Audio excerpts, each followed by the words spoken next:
The ultrasound photo landed on our dining table. My husband, Daniel, stood across from me with a strange little smile.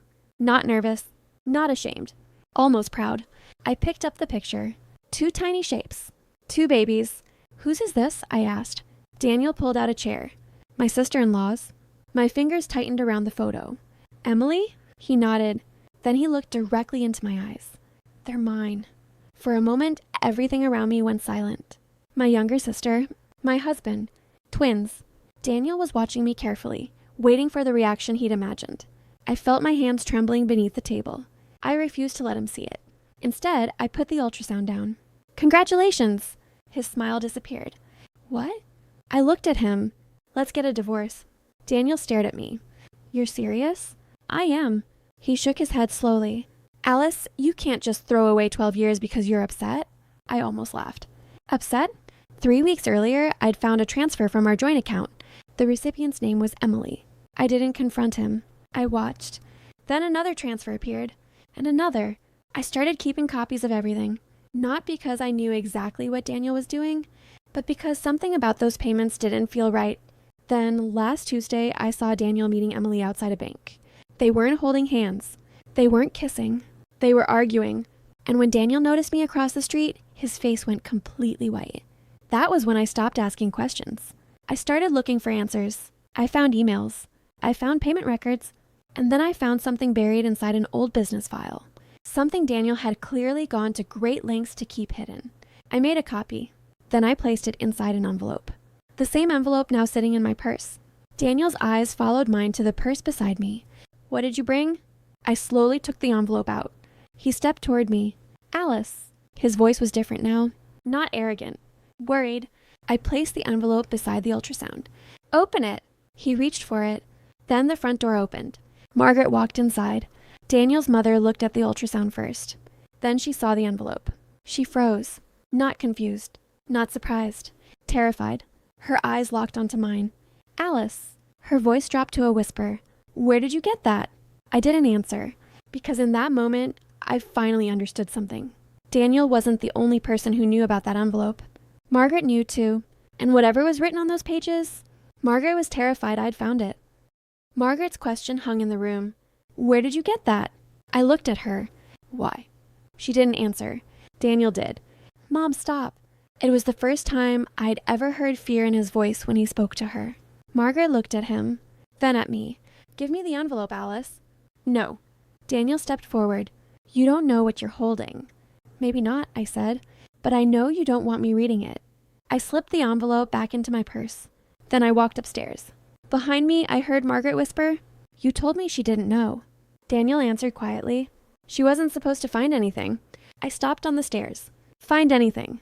Not find out about Emily. Find anything. The next morning, I requested every transaction from our joint account. The record showed something disturbing. The payments to Emily weren't random. They were connected. $18,000, $32,000, $47,500. Then one transfer made my stomach drop. $185,000? It had been sent 6 months earlier, the same week. Daniel claimed he'd taken out a business loan, but the money hadn't gone toward his business. It had gone into an account connected to a company called Thompson Family Holdings. My maiden name. I called my attorney, Rachel. Have you ever heard of that company? She asked. No. Then don't confront Daniel yet. I need to verify the ownership records. That afternoon, she called me back. Alice, there's something strange here. What? The company was registered 8 years ago. By Daniel? No. I waited. Your father. My breath caught. My father died 5 years ago. I know, that's why this is strange. She sent me the registration documents. I opened them. There was my father's name. And beneath it, mine. I stared at the screen. 8 years ago. The same year Daniel and I started his company. Then Rachel said something that made my blood run cold. There's another problem. What? You're listed as the controlling shareholder. I looked toward the envelope on my desk. Then why have I never heard of this company? I don't know yet. She paused. And Alice, don't sign anything. Don't transfer anything. Don't tell Daniel what you found. I opened the envelope.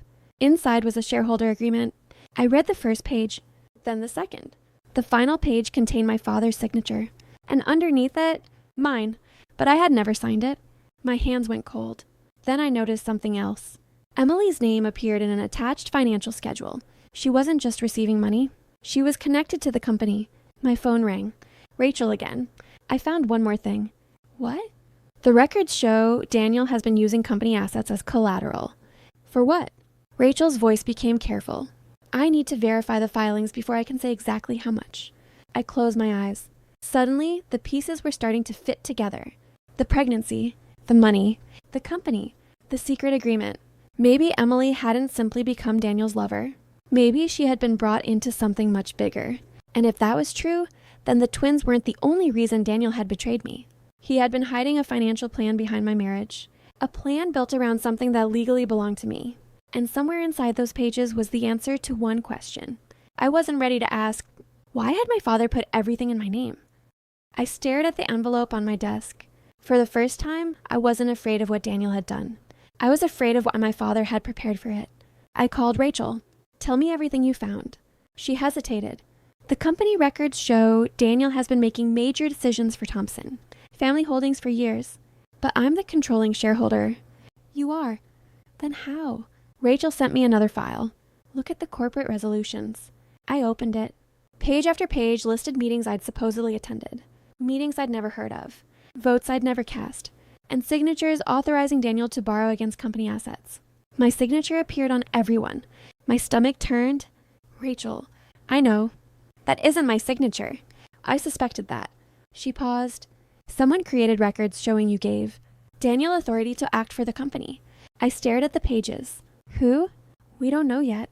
Then I noticed the dates. Most of those resolutions appeared shortly after Daniel began transferring money to Emily. The same period when he had started telling me his business was struggling. It wasn't struggling. He had been using company assets for something else. Rachel, where did the money go? I traced several transfers. She sounded careful. Some went directly to Emily. For what? I'm still investigating. Then she added, some payments were connected to medical expenses. I looked at the ultrasound photo still sitting on my dining table. The twins? I suddenly felt sick. Are you saying Daniel used company money for Emily's pregnancy? I can't prove that yet. But the timing, I know. There was silence. Then Rachel sent me another document. It was an old power of attorney form. My name was on it. So was my father's. And Daniel was listed as the person authorized to act. I read the date. 8 years ago. The same week my father created Thompson Family Holdings. I remembered that week. My father had invited Daniel to his office. He told me only one thing afterward. Trust me, Alice. Someday you'll understand why I did this. I had thought he was protecting my marriage. I was wrong. Then Rachel said something that made my blood run cold. There is another name attached to several of the corporate filings. Who? Margaret Hayes, Daniel's mother. I stared at the screen. One of the documents had been witnessed by her. She had helped Daniel operate the company. Margaret had held my hand at my father's funeral. She had told me I was family. All those years, she had been helping her son use my name behind my back. I returned to the bank records. There was one more detail I couldn't ignore. Emily wasn't simply receiving money. She was listed as a beneficiary on one of the company accounts. I looked at the ultrasound again.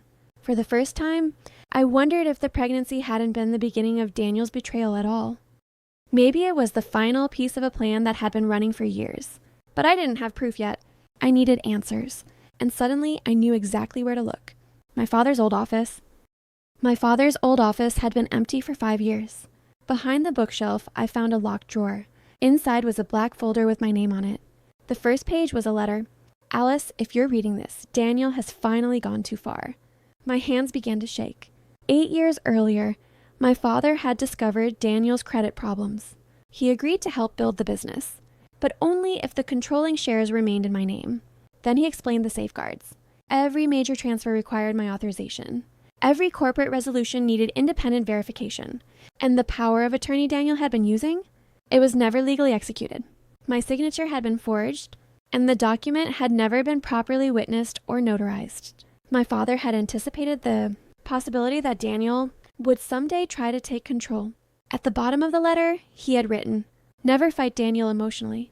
Let him reveal what he is doing." I called Rachel immediately. Within days, she challenged the forged resolutions and froze the unauthorized transfers. Then we discovered the truth about Emily. Daniel had convinced her that once he controlled the company, they could build a new life together and secure a wealthy future for their children. She hadn't understood the entire scheme. Daniel had been using her too. Then came the final hearing.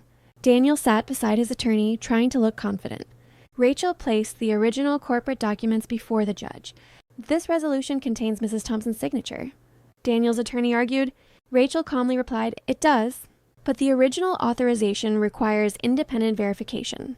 And that verification never occurred. The judge studied the documents. Then he looked directly at Daniel.